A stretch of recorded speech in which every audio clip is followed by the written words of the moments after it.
vengeance. With the release of the Batman just a couple days away, we here at FS4T are counting down our 5 favorite Batman movies.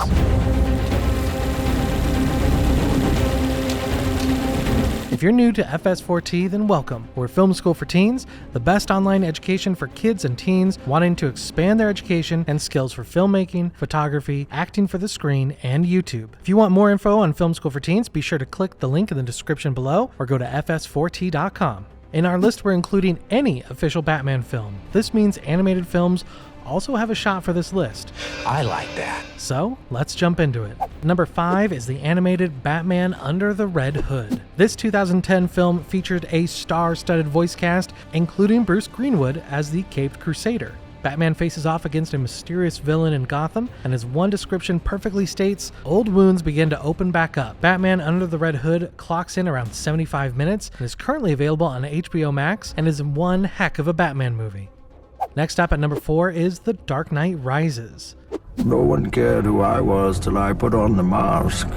When Jonathan Nolan sent his brother Christopher Nolan the first draft of The Dark Knight Rises, he told him to keep A Tale of Two Cities in mind while reading it. And after viewing the film and reading the classic novel, it's clear as day how similar the two are. And especially after that, it reveals how brilliant of a move it was by Christopher and Jonathan Nolan to use it as an inspiration. Of course, The Dark Knight Rises has some issues, but not enough to keep it off our list. The Dark Knight Rises was a pretty solid entry into the Dark Knight trilogy and a great end to the Nolan Batman films. Number 3 on our list is the gritty yet still inherent cartoony 1989 Batman from Tim Burton. When Batman went into production with Warner Brothers, the studio received countless letters from fans upset over the casting decision of Michael Keaton as Batman. But after audiences saw the film, people immediately knew he was perfect to take on the role. I mean, especially after the over-the-top, goofy portrayal by Adam West in the TV show and the 1966 film. Tim Burton did a tremendous job of setting the stage for future comic book movies by not going too excessive with the comic book feel, and it was solidified by the brilliant performance of Jack Nicholson as the Joker and Michael Keaton as the title character. So good, in fact, that it ended up at number 3 on our list. I'm Batman. Number 2, Batman Begins.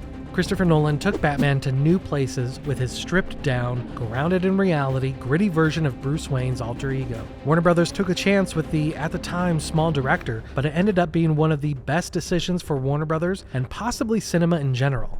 Nolan delivered a tremendous origin story that focuses on just that. Story. Christopher Nolan took these slightly lesser-known villains of Scarecrow and Ra's al Ghul and used them to focus on the true story of the film, Bruce Wayne and his discovery of who he really is, Batman. One great thing about Nolan's trilogy is that Batman is not the alter ego of Bruce Wayne. Instead, Batman uses Bruce Wayne to hide who he really is. Batman Begins was the best iteration of the Dark Knight Origins and paved the way for our number 1 pick and my personal pick for the greatest comic book movie of all time. Of course, I think we all knew The Dark Knight would be at the top of this list, and with good reason. The Dark Knight is a perfect movie that did more than just present an amazing Batman story. This is an exceptional crime thriller. Just as Christopher Nolan focused on the story of Batman Begins, he, Jonah Nolan, and David S. Goyer focused even more on their sophomore efforts of Batman. The Dark Knight was certainly the darkest take on the Caped Crusader to that point, and that was mostly led by the posthumous Oscar-winning performance of Heath Ledger as the Joker. Instead of focusing on the origin of the first on-screen appearance of the Joker in this new adaptation, Nolan simply dropped the character into the world. A bold and brilliant move, as audiences were already familiar with the Joker overall, and Nolan